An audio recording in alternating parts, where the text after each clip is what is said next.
এবার ফুটবলের খবর। অবশেষে যুক্তরাষ্ট্রে বিশ্বকাপ না খেলার সিদ্ধান্ত থেকে সরে এসেছে ইরান। মার্কিন মূল্যকে গ্রেটেস্ট ওয়ানার্থে অংশ নেওয়ার সব প্রস্তুতি সম্পূর্ণ হয়েছে জানিয়েছেন দেশটির সরকারি মুখপাত্র ফাতেমে মোহাজারানি।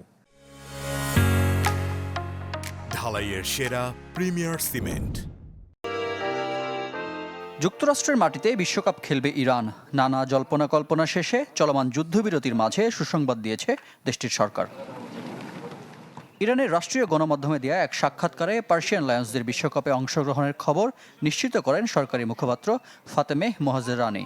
আসন্ন বিশ্বকাপে অংশ নেওয়ার জন্য যুব ও ক্রীড়া মন্ত্রণালয় সব ব্যবস্থা গ্রহণ করেছে।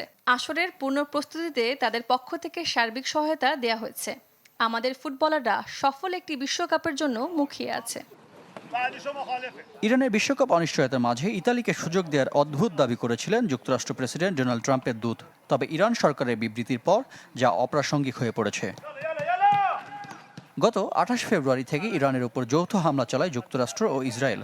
যুদ্ধ চলমান থাকাকালীন বিকল্প ভেন্যু হিসেবে মেক্সিকোতে খেলার অনুরোধ জানিয়েছিল টিম মেলি। তাদের এমন প্রস্তাব সরাসরি নাকচ করে দেয় ফিফা। সবশেষ 8 এপ্রিল 2 সপ্তাহের যুদ্ধবিরতিতে রাজি হয় দুই পক্ষ। ইরানের বিশ্বকাপ অংশগ্রহণের খবরে এখনও মন্তব্য করেনি ট্রাম্প প্রশাসন। ভিসা জটিলতায় গেল ডিসেম্বরে বিশ্বকাপ ড্র অনুষ্ঠানে অংশ নিতে পারেননি দেশটির ফুটবল ফেডারেশন প্রধান মেহেদি তাজ।